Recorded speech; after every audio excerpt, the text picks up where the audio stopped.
Greetings, Guardians, my name is Bife here.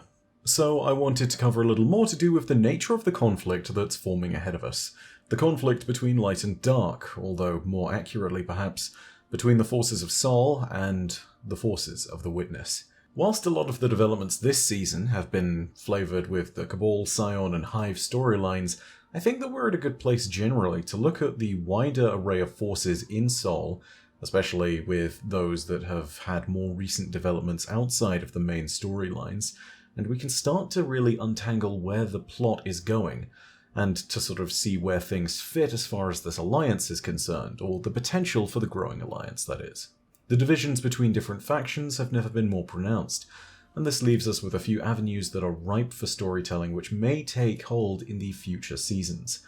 So today I wanted to go ahead and once again check in on that war of light versus dark and really take a look at where the story might be leading us as a result in a few further seasons.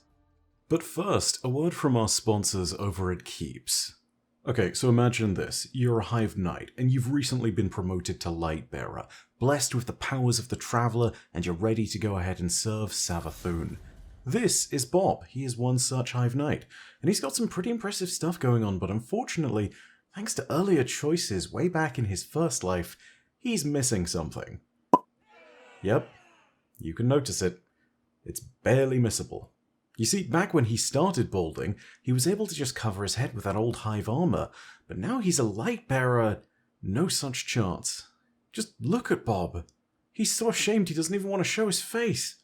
And frankly, he's not taking questions about it either. Dick move, Bob. Luckily, if you are like Bob, or the 2/3 of men who experience some form of male pattern baldness before the age of 35, there is a solution to help you keep your hair with Keeps. With Keeps, you can grow your hair at home without having to visit a doctor or a pharmacy. You can get your Keeps products delivered to your door without any hassle, although do please note they do not deliver to the throne world. Sorry, Bob. Keeps has a network of expert medical advisors, prescribers, and care specialists that can help you get the right treatment and who can answer any questions you have with 24/7 expert support. Hair loss stops with Keeps. To get 50% off your first order, go to keeps.com/bife or click the link in the description. That's keeps.com/bife. Anyway, back to the video. So I think the really interesting thing here is that we can divide the races and forces of Sol into those effectively now just serving light and just serving dark. It's realistically become a lot easier to define what the individual factions are and also where they stand on things, but for the first time ever, some of those lines for the species and where their loyalty as an overall species lies is kind of blurred, and there are divisions and interesting sub-factions, and perhaps more so than ever, there are wildcards out there in the system. Wildcards that we don't truly know the direction or loyalty of. So it's a very interesting time to figure out where all of this goes. The most obvious place to start with all of this is with the Cabal. The Dead Messenger mission Vox Obscura and the lore that comes with it tells us effectively that we'll be getting a lot of time with the Cabal in a future season where we can see Calus and Keitel facing off against each other. The Empire, in regression as it may be, is clearly divided between the forces of Calus and the forces of his daughter. Calus commands certain aspects of the Scion Conclave, in particular Euryx, the Scion responsible for the psionic broadcasts in Vox Obscura, and they may also be in command of Amtek, who is the Scion who tried to drop the Almighty on the tower, but so far that's remained somewhat unconfirmed. As far as this side of things goes, this is the most straightforward of fronts to think about. The Cabal are fighting against each other, and the lines are really quite simple. Are you loyal to Euryx and Calus, or are you loyal to Keitel? And now the newly anointed Valos Forge. Of course, there are more complexities to it than that, but ultimately that's kind of where the lines lie. The Vex, on the other hand, are confusing as ever. With the exception of the Vex within the Black Garden, they are, as they have almost always been, rather non-committal. They pursue interests aligned with their own greater survival, and at current I'd think that it's therefore fair to count them out of our list of allies. The Sol Divisive of the Black Garden have aligned themselves to the darkness, but this is not a decision that's been taken by every sub-mind of the Vex Collective. The one fascinating question, and the first real wildcard in the system, starts with the Vex and those that may be concerned with Asher Mir, and this raises a bunch of different questions. We know that Asher Mir basically allowed himself to be assimilated into the Vex consensus when he sat there and allowed the Pyramidion and its great red Ilarian lake to fall down upon him and to absorb him into the Vex collective. We also know that he appeared as a harpy near the end of the season of the Splicer, and in Morse code he was bleeping out the word assistant to us, implying that yes, he's still alive and he still very much has a semblance of his own personality within him. If this is the case, and if we do have an ally within the Vex network, then maybe Asher is helping us work there, and maybe Asher is aligned with them purely out of this state of realizing that if the Witness does arrive, it will consume the Vex and destroy them anyway, and as a result they need to work together. The Vex almost certainly cannot be called an ally, but they might be some group that we might be able to at very least call some form of neutrality to, if it is indeed the case that the Witness threatens everything. The loyalty of the collective at large remains seemingly neutral, and potentially hostile to all forces, but again, the wild card of Asher Mir is there, and we need to see how that develops. The Eliksni, or the Fallen, are a decidedly simpler division with a very few grey areas. It does appear that the division can simply be made between those that stand with the House of Light and those that still cling to the infrastructure of the House of Salvation. Needless to say, the Eliksni are in a current state of cultural collapse, and as a result there is still a large number of them that reside in a houseless state, or alternatively, with the various individuals that can be found throughout the House of Dusk. There is no true binding will for the Eliksni, and I don't think there will be for quite some time.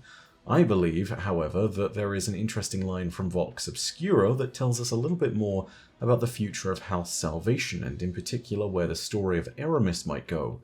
Take a listen to this line from the end of Week 4's version of Vox Obscura. I see a city besieged. The ship stealer revived. The Leviathan reborn. Your traveler, infected by darkness. These are the futures our enemies seek. We must remain united if we are to forge a different path. Now, these psionic projections aren't bound to happen. They are glimpses into what the future might be, but by that same token, as a result, they should not be ignored. If Eramis can be revived, she would still be a powerful figure within the House of Salvation and within the Eliksni's ranks generally. She would command a great deal of respect, and she would be able to re-establish herself with a renewed degree of loyalty to the force that ultimately controls her, aka the Black Fleet. The great unknown in all of this is, ultimately, neither Mithrax of the House of Light, nor Eramis of the House of Salvation. Whilst one is firmly sided with the light, and another is firmly sided with the darkness, I think it's fair to say that the wild card remains, and almost always has been, the Spider, who was seemingly smuggled from the Tangled Shore by the Drifter at the end of the Season of the Lost, therefore avoiding the wrath of Mara Sov. His agents have infiltrated the city, and they hold some key positions, ready to lay waste to key infrastructure, perhaps, should the need arise, or perhaps when the time arises to simply establish the Spider's presence within the lost city, and in particular with the Eliksni of the Botsa district. What the Spider will or will not do is at this point still a mystery, as are his whereabouts, although, of course, we do know tacitly that the Drifter is probably well aware of them. If there is one faction whose allegiances are uncomplicated in any way, it is quite simply the Witness's core forces, which as best we know are made up of the Taken. There may be some other core of dark disciples that follow the Witness more directly, but as best we know, the Taken are a pure force of darkness, and commanded only by the Witness. Now that we understand better the degree to which Oryx had control over them, I think it's fair to say that there is no way in which we can see the Taken on any side other than that of the forces of the Witness. They are truly servants of darkness. In a similarly uncomplicated manner, although with a few extra dimensions of depth, our forces are augmented by our allies in the Awoken of the Reef. Mara Sov retains a working but oftentimes aloof relationship with the Guardians of the Tower. And whilst her place in the story has been called into question, it's fair to say that her loyalty for the moment is still firm, even if she does have a plan to kill just about anyone who might potentially turn on us. And that includes us, our player guardian. More so than all of this, I do still believe that whilst she has been tempted by the Witness, that she will stand firm with us. Even if in the Parasite mission the Worm of Savathûn makes very clear that she is a deceptive individual, I think this is simply Mara Sov's play at the time being. There may be more story to do with her in time, but especially now that we have what remains of Uldren Sov in the form of Crow standing at our side, I don't see her betraying her loyalties to the city anytime soon. The only other thing that she cares about is the Awoken, and she understands the threat that the Witness poses to them. Figuratively speaking, she is as much a mother to the Awoken people as a whole as she is a sovereign, and ultimately this, I think, binds her loyalty to those who would wish to see all those in Sol survive, instead of the Witness and whoever else it is that demands their control. Finally, there are two races that represent the strange wildcards of the entire system.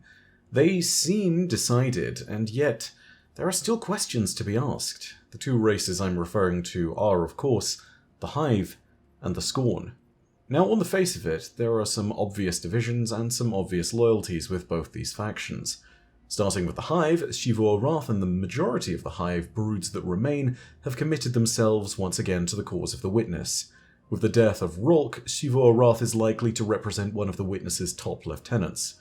Her true power, in military respects, is unknown, but it's clear that she has plenty of strength and enough power to take the Cabal homeworld of Torobatl.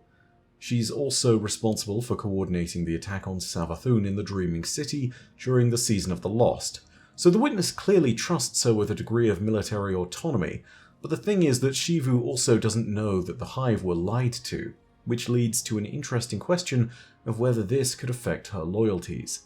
As the last heir to the Osmium dynasty, a lot rests on her shoulders, and she might be swayed should she discover the truth, that the Witness lied to them and forced them into this place where their species had to take up an unending blood tithe. It might also influence her knowing that the Traveller was going to pick their species for salvation, and that for the longest time they did not in fact need to drown in the deep in order to survive, but instead could have chosen the way of the sky if they'd only listened to the old Leviathan so many years ago. However, Xivu is not the true wildcard of the Hive.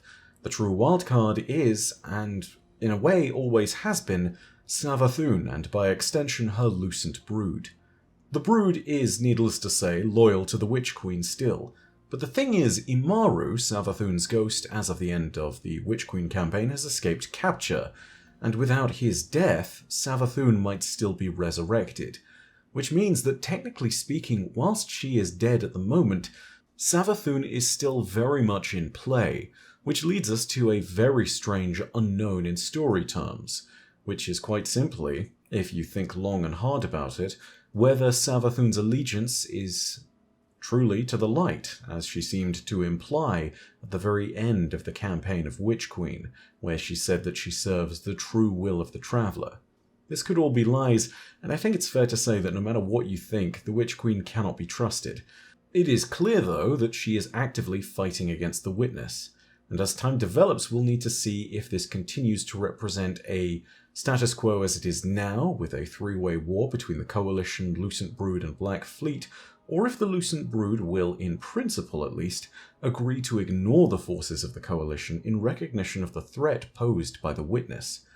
All big questions, and I'm not sure where any of this lands, but I think it's fair to say that when we really nail down everything that's been going on, we don't know where Savathûn is. If there is a wild card still in the system, it's her, and ultimately, if she is on the side of the Traveller, as she stated, especially with the revelations that we showed her at the very end, showing her that indeed the Hive were meant to be chosen by the Traveller, I really do wonder if this would change her entire tune and her tact. I wonder if this leads to a moment where she changes her ways for the good, and perhaps ultimately leads her to be a proper ally. But this is wild speculation, and ultimately I don't know where this lands us. It would, however, be in everyone's best interest across the system to understand where the lines of battle lie, and whilst Savathun is a reasonable distraction for the Hive, she could also represent a powerful bulwark against all the forces of the Witness if she was brought into some kind of state of neutrality with us. But again, wild speculation, and I do not know where she would land if she were to be resurrected. On the other side of things, we have to consider the continuing allegiances of the Scorn. Now again, on the face of it, the Witness has seemingly taken control of the Scorn as a whole, but there is one final wildcard that could turn the tide and perhaps put the Scorn's loyalty up in the air. I am, of course, talking about Fikrul, better known as the Fanatic. Fikrul is the progenitor of the Scorn. He is the one that originally had the power to raise them, but his so-called father, as he would call him, is Uldren Sov, also better now known as Crow. And this is where our story really comes into being.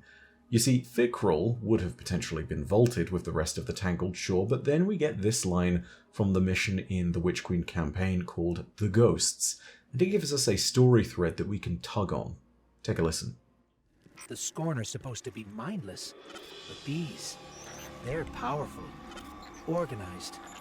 If they act, it's because someone's telling them to. The Fanatic would be a safe bet. Oh, you mean Fikrul? The leader? The former leader of the Barons? Perhaps. He was driven from the Tangled Shore not long ago. I don't think it's him. And you know this how? Well, Throne World's bathed in Savathun's light, right? Supposed to be a capital P powerful, keep anything dark out. And yet, somehow the Scorn found a way in. Makes you think they found some sort of power to match, doesn't it, huh? Then we don't yet know what we're dealing with here. For now, keep focused on the task at hand, Guardian. So here's the thing, we do not know how the Scorn feel about Uldren Sov and, by extension, Crow's potential betrayal of them, but it's very clear that Fikrul is still in the picture. Fikrul continuously resurrected himself by the nature of the power that he gained from Riven's wish magic when Uldren wished him not to die. And furthermore than that, we still don't know what he thinks of the Witness. He saw the other Barons of the Tangled Shore as his family, he sees the Scorn as his children, and I don't know how he feels about the Witness, who is very much opposed to us Guardians and the Awoken that he so virulently hates, but also has abducted his children and ultimately is using them as puppets and nothing more. I think ultimately, whether tentatively the Scorn, or at least a portion of them, could be neutralized, or whether they might even have a front at which they could open up to at least partially become allies, is dependent on two factors. The first of which is Fikrul's base allegiances and his thoughts on the Witness, his children, and generally speaking, where he sits with regards to his regard for the Guardians. And the second thing, I think, is the actions of Crow moving forward. It's unclear if Fikrul could actually fight for the freedom of the Scorn from the Witness. There is a strong will that's required to give the Scorn any degree of commands, and the Witness is almost certainly a stronger will than Fikrul. But ultimately, it's not clear how all of this works. The Scorn are still, relatively speaking, an unknown quantity as far as their levels of autonomy are concerned, and they have been seen in the Season of the Lost to be evolving. So again, we need to figure out what's really going on with the Scorn before we can decide where Fikrul lies. He is, perhaps, the second most fascinating wildcard behind that of Savathun, and if he can forge a degree of autonomy for some Scorn, then perhaps he is able to open up another front in this war where the Scorn are split too.